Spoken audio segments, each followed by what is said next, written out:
दोस्तों, इसराइल ने गजा पर बमबारी भले ही वक्फे से रोकी हो, हालांकि होना तो चाहिए था कि लगातार वो बमबारी रोक दे, चूंकि सीजफायर लागू है और कुछ ऐसे वाकयात छिटपुट होने चाहिए थे। लेकिन ऐसा लग रहा है जितनी बार खिलाफ वर्जी इसराइल की तरफ हो चुकी है जंग बंदी की, कि ऐसा लग रहा है कि जंग बंदी नहीं है, बल्कि कभी कभी जंग रुक जा रही है, कभी कभी जो है हमले रुक जा रहे हैं।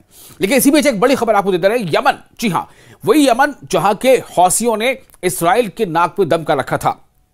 ठीक है कि यमन की ताकत इसराइल की ताकत की जैसी नहीं है, लेकिन जो यमन के लोगों का जज्बा है, जो ईमानियात का जज्बा है, जो हक के साथ खड़े रहने का जज्बा है, उसमें इसराइल से वो 10 गुना ज्यादा है। जो मजलूमों और बेबसों का साथ देने का जज्बा है, जो जालिमों का हाथ पकड़ने का जज्बा है, उसमें वो इसराइल से 10 गुना से भी ज्यादा है। अब एक खबर आ रही है कि यमन की जो तहरीक अंसारुल्लाह के कायद हैं अब्दुल मलिक हौसी, जो उनके लीडर हैं अब्दुल मलिक अल हौसी, कौन है ये यमन की जो तहरीक अंसारुल्लाह नाम की एक तहरीक है वहां पर, तो अंसारुल्लाह तहरीक के कायद अब्दुल मलिक अल हौसी, जिनका यमन के एक बड़े एरिया पर कब्जा है, यानी कि वहां पर उनकी वो काबिज है कह या वहां पर उनकी हुक्मरानी है। तो अंसारुल्लाह के कायद उनके जेर कंट्रोल में है यमन का एक बड़ा काफी बड़ा हिस्सा। इसके जो कायद है अब्दुल मलिक अल हौसी ने यौम शुहदा की मुनासबत से दिए गए एक खिताब में कहा है कि काबिज इसराइल के खिलाफ एक नई महाज आराई नागुजीर है, यानी बेहद जरूरी है, और इसके लिए तैयारी जारी रखना भी जरूरी है। अब जरा गौर से इस को समझने की कोशिश कीजिए।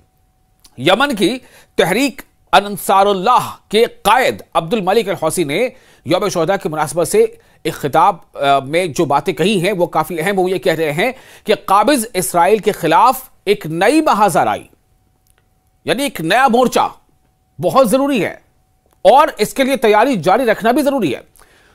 दरअसल जिस तरह से हर कुछ अरसे के बाद इसराइल की तरफ से इस तरह की कार्रवाई होती रहती है, और जो मुबस्सिरीन कहते आ रहे हैं कि इसराइल ऐसे ही हर बार कुछ ना कुछ बहाने से वो इस तरह की चीजें होती हैं, और वो हर बार फलस्तीन के एक बड़े हिस्से पे फिर से वो काबिज हो जाता है, थोड़ा सा हटता है लेकिन फिर बड़े हिस्से पे काबिज हो जाता है।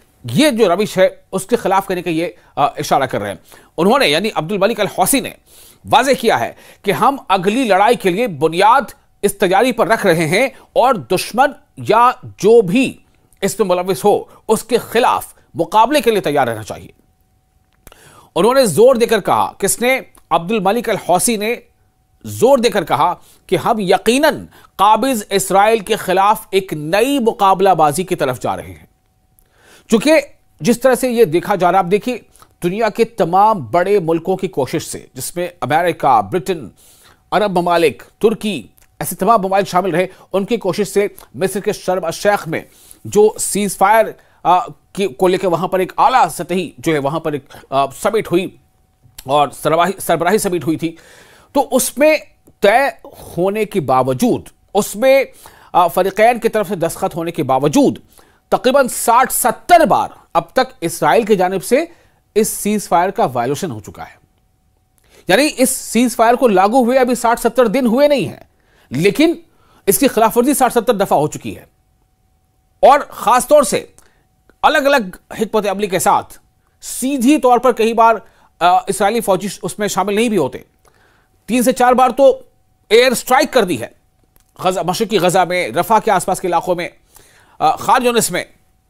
तो इसीलिए कहीं ना कहीं जो यमन के जो हौसी कायद हैं मलिक अल हौसी, उनका यह कहना है, वो कह रहे हैं कि यमनी कायद ने कहा कि खित्ते का इस्तेहकाम, यानी उसकी जो स्टेबिलिटी है इस पूरे रीजन की, उसकी सलामती और उसका अमन मुमकिन नहीं है जब तक काबिज इसराइल फलस्तीन पर काबिज है, जब तक इसराइल फलस्तीन पर काबिज है।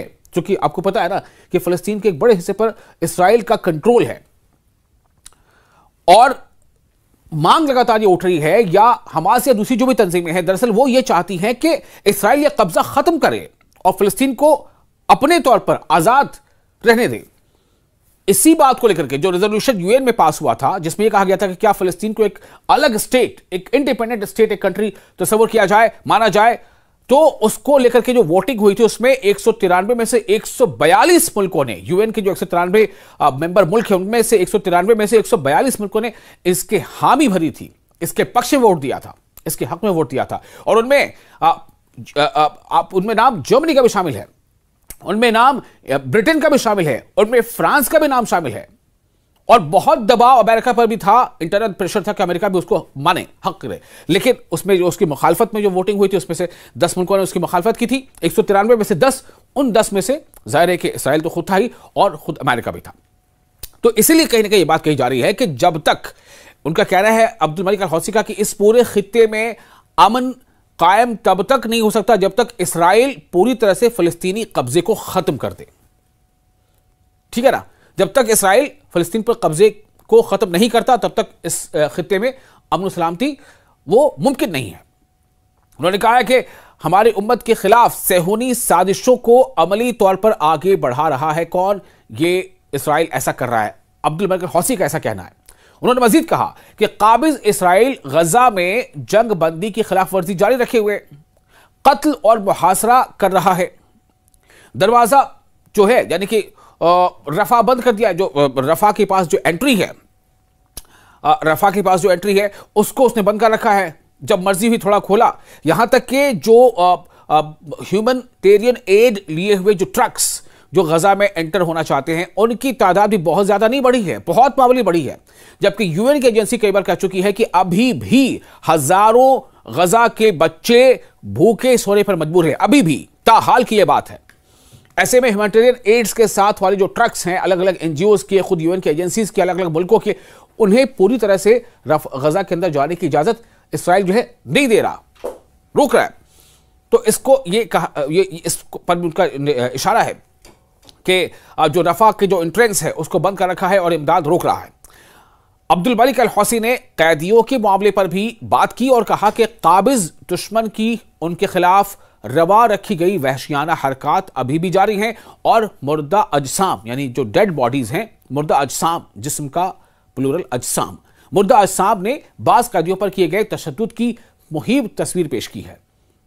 यानी जो इसराइल ने जो डेड बॉडीज हमास को या फिलिस्तीन को के हवाले की हैं, उन डेड बॉडीज को जो तय हुआ था कि हमास भी जो है उन हॉस्टेजेस की डेड बॉडीज को जिनकी मौत हो गई है इसराइल को वापस करेगा। उसके बदले में फिलिस्तीनी जेलों में बंद जो फिलिस्तीनी हैं, जो गजा के लोग हैं, उनकी जो डेड बॉडीज हैं उनको भी जो है इसराइल वापस करेगा। तो जिस तरह की उसकी जो हैयत देखने को मिली है और जिस हाल में उसने वापस किया है इसराइल ने फिलिस्तीनियों की डेड बॉडीज को, वो काफ़ी रोंगटे खड़ी कर देती है और ये एहसास कराती है कि किस तरह उन लोगों के साथ टॉर्चर हुआ है।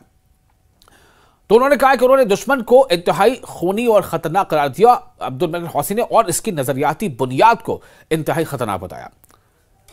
अब्दुल मलिक अल हौसी ने लेबनान के हवाले से कहा कि मज़ाहमत के हाथ से हथियार छीनने की कोशिशें हो रही हैं जो लेबनान को जारहियत के खिलाफ महफूज रखती है, और खबरदार किया कि दुश्मन खित्ते में जो कुछ हो रहा है उसे तेल, गैस और पानी से मुतालिक इक्तिसादी मफादात के साथ जोड़ने की कोशिश कर रहा है।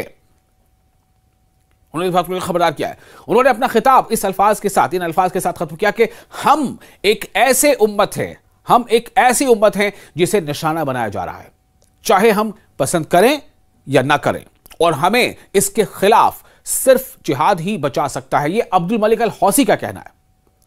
उनका क्या कहना है? उनका यह कहना है कि हम एक ऐसी उम्मत हैं जिसे निशाना बनाया जा रहा है, चाहे हम पसंद करें या ना करें, और हमें इसके खिलाफ सिर्फ जिहाद ही बचा सकता है, ना कि खौफ व सरेंडर। यानी खौफ और सरेंडर हमें नहीं बचा सकता। यानी वो इशारा कर रहे हैं कि जो लेबनान में कोशिशें हो रही हैं कि डिज़ार्म किया जाए, जो गजा में कोशिशें हो रही हैं कि फ़लस्तीनी जो हमास के जो लोग हैं उन्हें डिज़ार्म किया जाए, हथियार डलवाए जाए, उनका कहना है कि ये हमें नुकसान पहुंचाएगा और दुश्मन हमें और ज़्यादा आगे जाके परेशान कर सकता है। हमें अपने तहफ़्फ़ुज़ के लिए ये ज़रूरी है कि हमारी अपनी सिक्योरिटी हो। ये अब्दुल मलिक अल हौसी का कहना है। अब इस बयान का क्या आगे मतलब निकल सकता है, इस बयान पर क्या रिएक्शन इसराइल का देखने सुनने को आ सकता है, या इस बयान के बाद खुद ये तमाम जो ममालिक हैं, सीरिया, लेबनान, फ़लस्तीन या आसपास के और दूसरे ममालिक, उर्दन, इनके जो सरबराह हैं वो क्या बयानात देते हैं, वो इससे कितने मुत्तफ़िक़ हैं या नहीं है, क्या उनके रद्दमल आते हैं, इस पर हमारी नज़र रहेगी। और इस खित्ते से जुड़ी तमाम ऐसी खबरें हम आप तक पहुँचाते रहेंगे। आप देख रहे हैं न्यूज़ 18 का सोशल मीडिया प्लेटफॉर्म। आप अपनी राय हमें कॉमेंट बॉक्स में शेयर कर सकते हैं।